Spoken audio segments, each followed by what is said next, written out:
guys, it's Kaylee. Today I'm going to be showing you how to use our VTR system. It's pretty simple, so let's get into it. Okay, so this is what the screen is going to look like when you log on.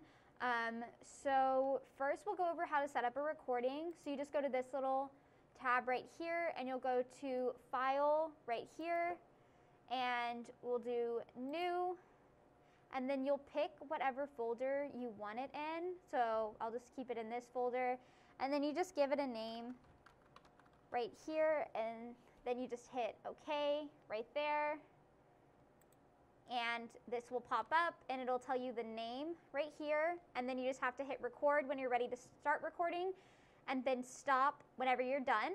And that's it for recordings. Now we can get into putting things into the playlist. So there's two VTRs. There's VTR 1 and then VTR 2.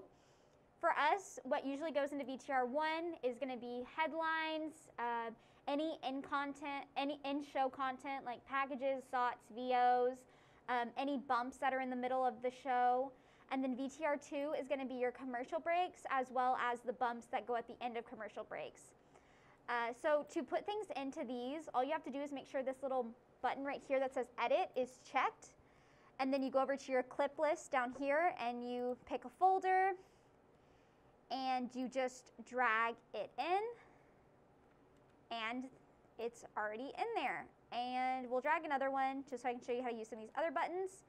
So in between these videos, you'll want to schedule a hold unless you want them to play right after each other. So for most things you don't want it like that, so you'll put a hold in between and you just hit schedule hold, which is that button right there, and it'll put a hold in front of, above whatever is highlighted. And you can cue whatever you want by highlighting it and hit cue.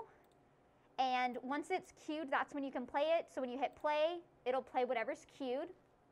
And then you have your time remaining right here. So it's counting down, it's at 1:21 now. So you can communicate with your director how much longer is in the video, and then you can hit stop for if any reason you need to hit stop.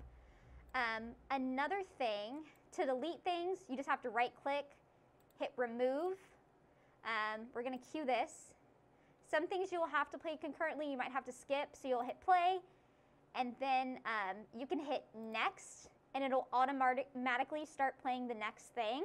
So I took that hold out. If I had the hold still there, it would have not played, it would have just stopped.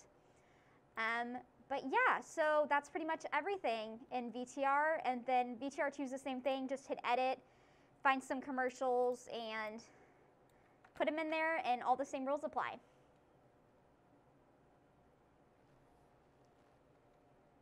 Alrighty, so that was the basics of VTR. Hope you guys learned something. Have a good one.